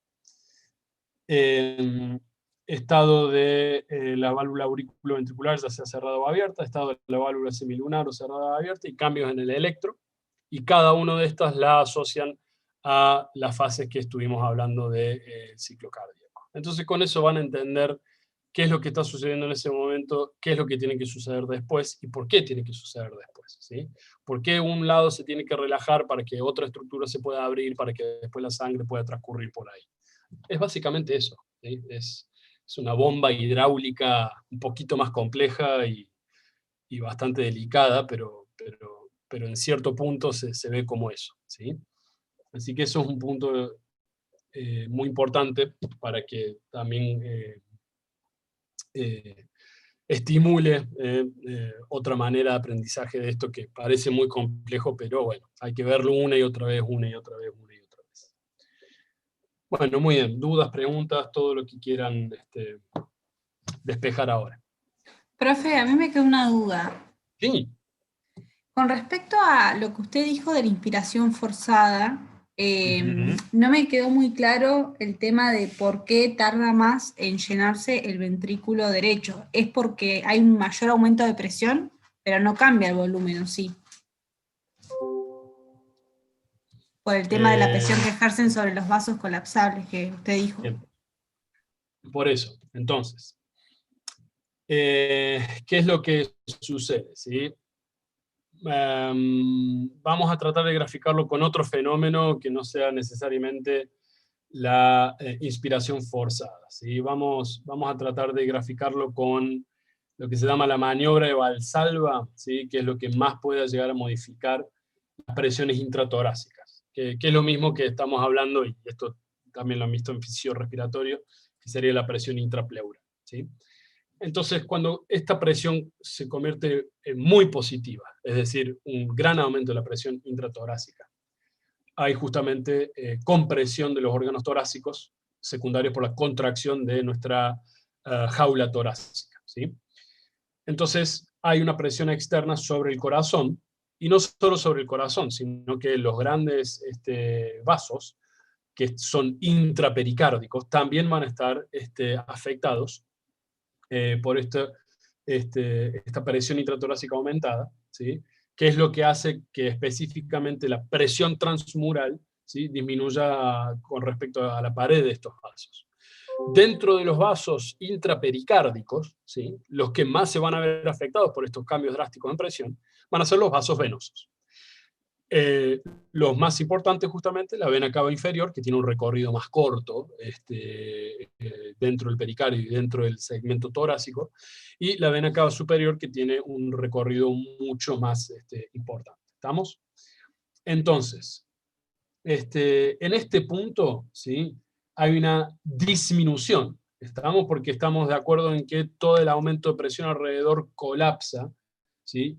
Y lo que hace es impedir el retorno venoso hacia adentro del tórax, ¿de acuerdo? ¿Sí? Disminuye entonces la precarga, ¿sí? ¿Estamos? A pesar de que exista una presión intracardíaca también importante, pero existe una reducción, ¿sí? En el llenado ventricular, y justamente esta precarga lleva a una caída eventualmente en el gasto cardíaco, gracias a lo que entendemos con la relación o el mecanismo de Frank-Starr, ¿de acuerdo? Cuando de repente justamente tenemos el comienzo de la respiración normalmente, ¿sí? Entonces los cambios van a ocurrir a la inversa, ¿sí? O por ejemplo cuando tenemos la expiración forzada contra la glotis cerrada justamente, vamos a tener que en este momento, ¿sí? El retorno venoso va a aumentar, ¿sí? Estrepitosamente. Entonces esto va a llenar, y no pasa tanto por la presión, porque estamos hablando más que nada del corazón derecho, donde tenemos presiones dentro de todas bajas. Entonces, este aumento de la precarga va a llenar el ventrículo derecho, ¿sí?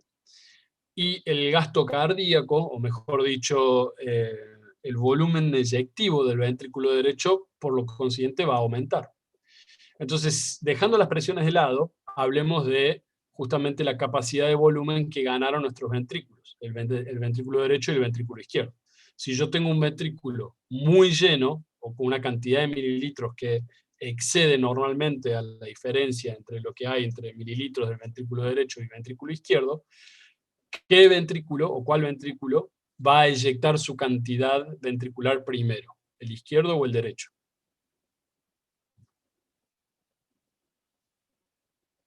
O preguntado de otra manera, ¿cuál de los dos ventrículos va a tener más sangre adentro?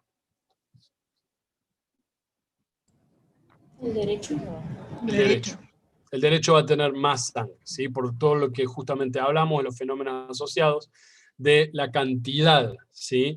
Del recorrido y de volumen en mi sistema venoso intrapericárdico o intratorácico.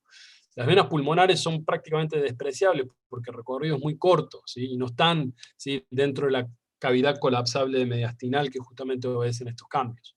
En cambio, sí va a tener una gran repercusión sobre el retorno venoso sistémico. Todo lo que me hace en cuanto a los fenómenos inspiratorios, la presión intratorácica, que justamente modifica de gran manera el retorno venoso, y el retorno venoso modifica de gran manera cómo se va a llenar mi ventrículo derecho, esto hace que aquel ventrículo con mayor capacidad de volumen, que como dije es el derecho, va a terminar de eyectar su capacidad o su contenido comparado al ventrículo izquierdo en una manera más tardía, es decir, va a tardar más tiempo en vaciar ese ventrículo. Mientras los ventrículos se están vaciando, las válvulas semilunares están abiertas. Entonces, ¿cuál de las dos válvulas semilunares se va a cerrar primero y cuál después en relación a lo que acabamos de decir en cuanto a la capacidad de los ventrículos? ¿La aórtica se cierra primero? Exactamente, ¿sí? Porque el ventrículo izquierdo se va a vaciar más rápido. En cambio, el ventrículo derecho va a tardar un poco más de tiempo. Y como habíamos hablado que el R2 es justamente lo que representa auscultatoriamente el cierre de las válvulas semilunares, entonces, si forzamos justamente este fenómeno inspiratorio, vamos a escuchar el desdoblamiento del R2, ¿sí?, por el desfase aumentado entre el cierre de las válvulas aórtica y pulmonar. Primero el componente aórtico, después el componente pulmonar. Bien. Buenísimo, profe, gracias. No, de nada. Qué bueno que haya quedado claro.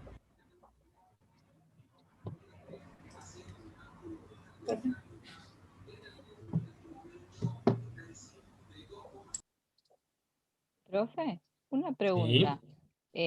¿Hace falta saber los tiempos de las etapas? Porque la otra vez, cuando vimos el cuadro, cuando vimos la electrocardiografía, vimos un poco de los segundos que puede llegar a durar.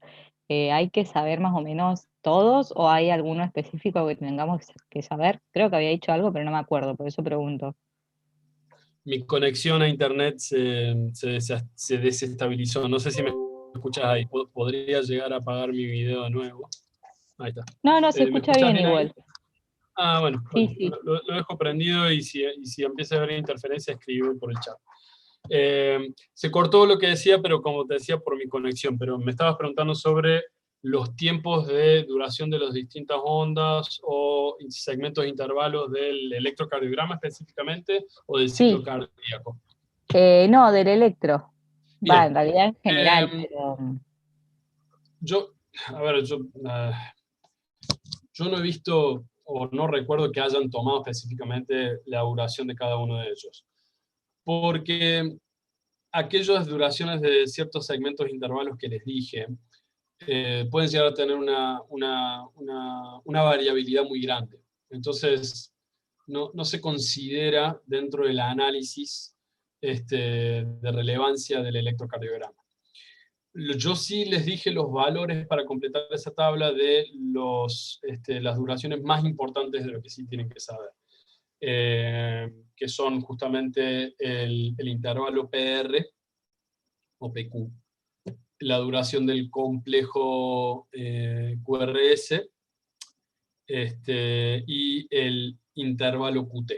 Esas son las duraciones más importantes del electrocardiograma. Y habitualmente se habla de valores mínimos, como por ejemplo el QRS, que habitualmente está entre 0,08 y 0,1 milisegundos, claro está. Y habitualmente cuando ya supera los 0,12, 0,13, ya se puede llegar a hablar de un complejo QRS ancho.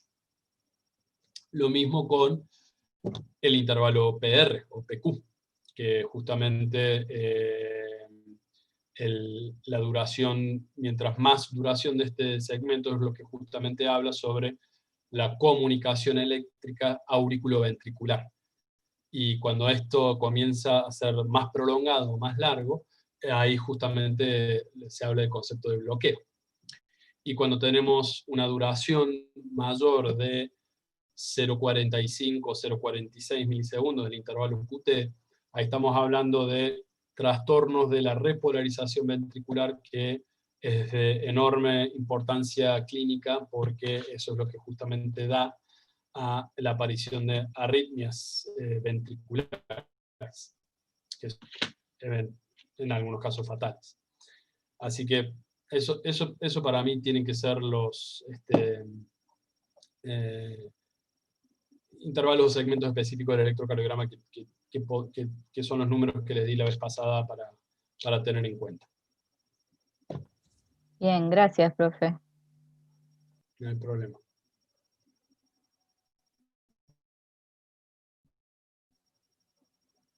Bueno, sigo esperando, no tengo ningún problema por si quieren hacer consultas, dudas.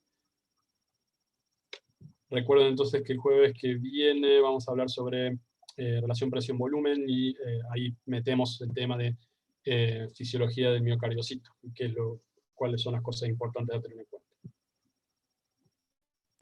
Profe, Sí. yo tengo una duda, en realidad es como más curiosidad. Cuando hablábamos recién de que si aumenta el retorno venoso, tarda más en llenarse el ventrículo, ¿eso afectaría también lo que es la frecuencia cardíaca? ¿O no tiene que ver por ahí? Bueno, excelente observación. Entonces, yo creo que es al revés, ¿sí? La frecuencia cardíaca es lo que condiciona el llenado ventricular, ¿sí?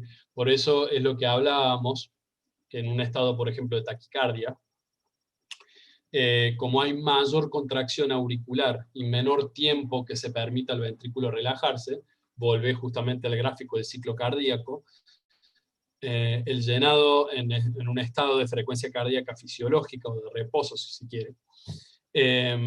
Normalmente cuando se tiene que relajar el ventrículo, eso implica que la diástole tiene que ser de un suficiente tiempo como para llenarse. Justamente lo que más se acorta durante un estado de taquicardia, por ejemplo, de aumento significativo de la frecuencia cardíaca, es el acortamiento diastólico. Entonces el acortamiento diastólico hace que se acorte el tiempo de relajación ventricular. Se acorta, por lo tanto, el tiempo, entonces el llenado depende de la frecuencia cardíaca. Eso es justamente lo que estoy explicando, exacto. Entonces, el llenado ventricular, ¿sí? Que básicamente la característica más importante del llenado es ese momento de el llenado ventricular rápido, que es la fase inicial de la diástole.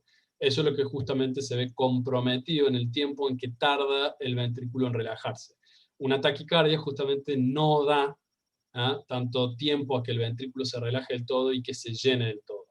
Pero sí contamos con que tenemos mayor número de sesión o mayor ritmo de contracción auricular. Por eso el llenado por contracción auricular en ese estado va a ser justamente mayor.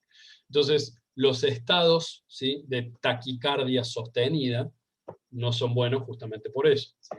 Entonces, eso es una de las cosas que uno tiene que regular en ciertos estados donde puede llegar a haber una taquicardia persistente.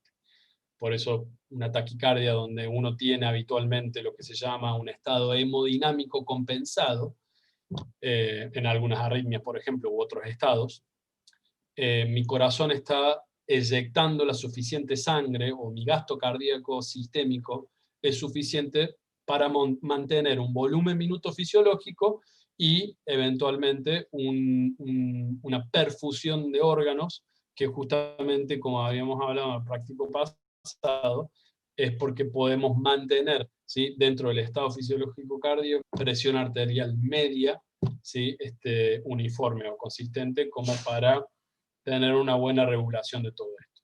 Ahora, ese estado hemodinámico va eventualmente a tener un costo, ¿sí?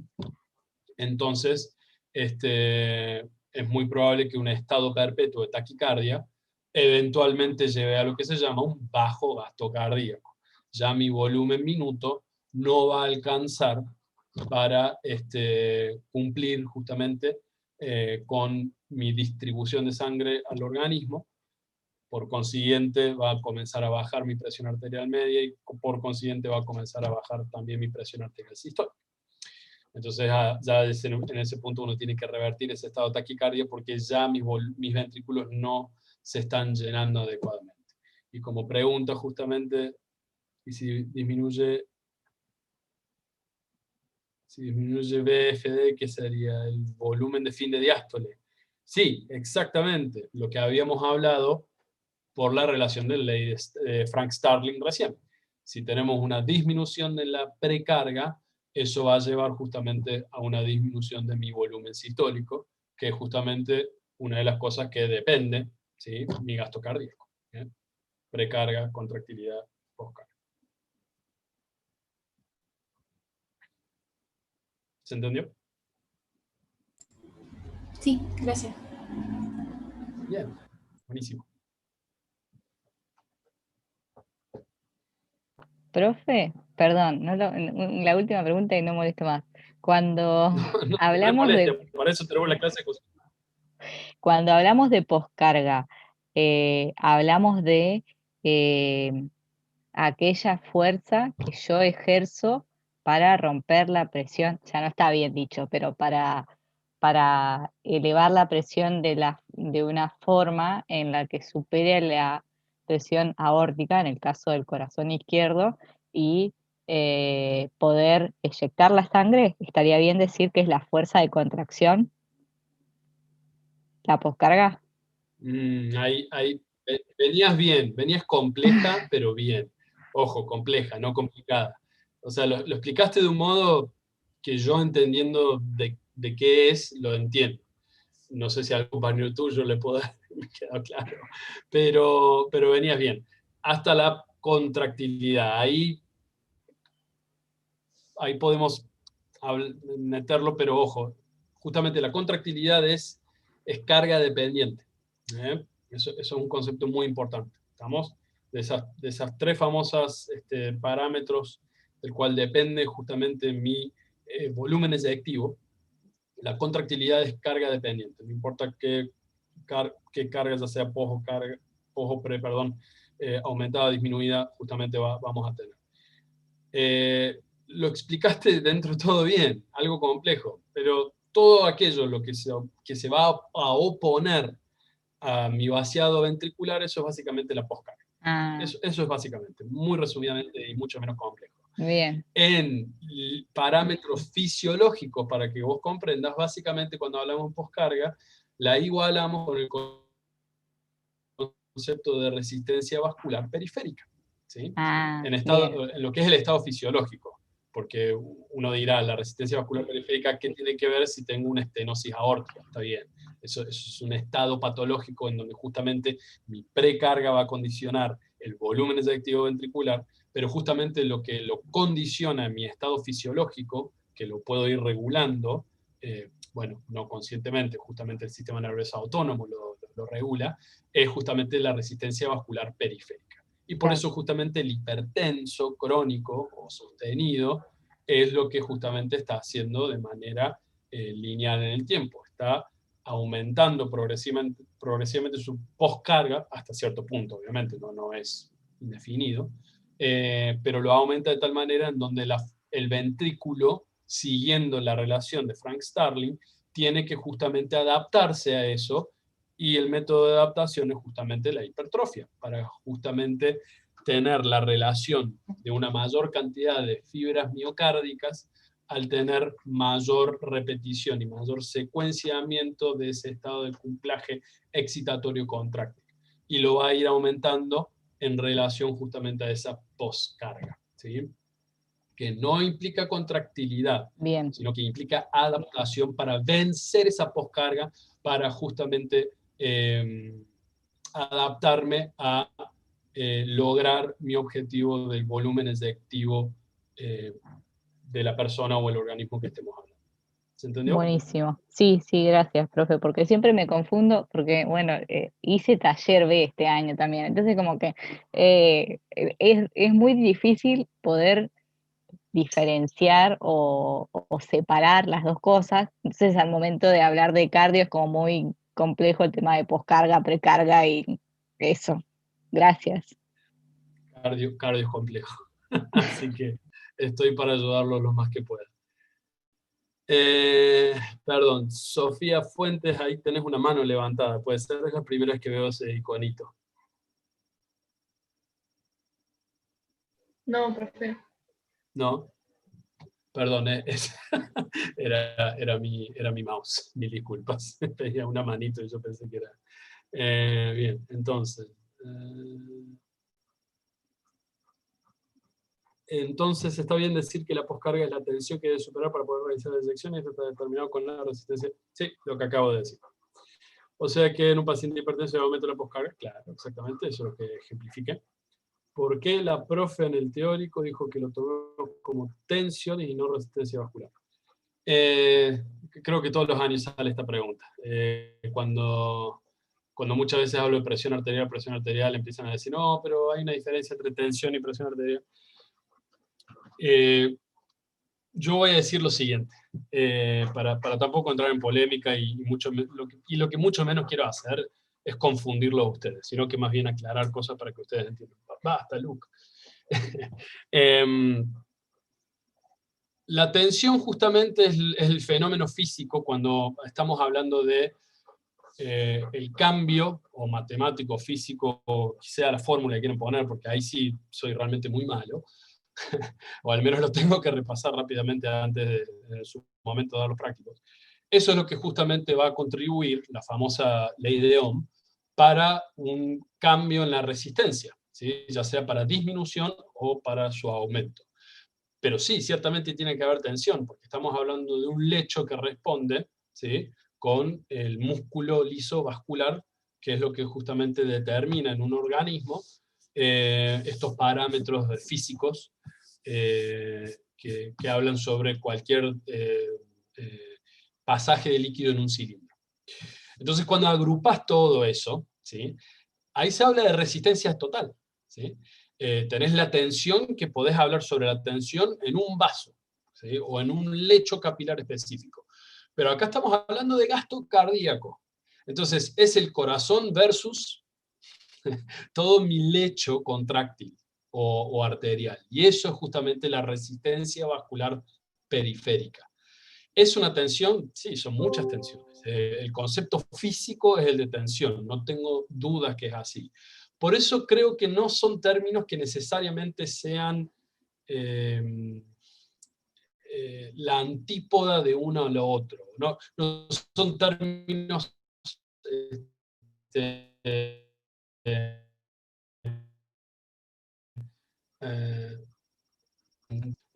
blanco o negro, ¿sí?, que se diferencia entre el uno y el otro, como que hay que decir uno y el otro no.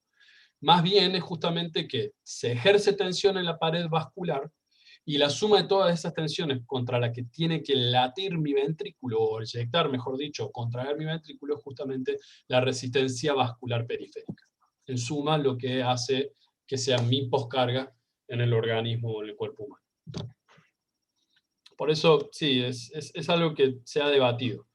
Entonces, no creo que sean términos que sean necesariamente antinómicos. Ahí está, estoy lento. La famosa niebla cerebral post-COVID. Así que eso es lo importante aclarar. No necesariamente que uno esté mal o bien. Yo creo que es un término físico relacionado o aplicado, mejor dicho, a lo que tenemos que tener en cuenta en el organismo y cuando queremos explicar qué es lo que quiere vencer la poscarga. Lo mismo con tensión y presión arterial. ¿Por qué no es lo mismo? Bueno, no sé, a ver, en el aspecto clínico uno habla de cuánto le dio la TA. Entonces la TA, o hablamos justamente de HTA, que es hipertensión arterial. Entonces sí, el fenómeno físico se conoce como tensión, y que eso, por consiguiente, va a hacer un cambio en la presión. ¿Es lo mismo? Técnicamente no. Ahora, ¿está mal igualar el uno al otro? Creo que no está mal. Si dan esa explicación, avísenme cómo les va. Y citen mi nombre si tienen problemas con eso. No tengo ningún problema.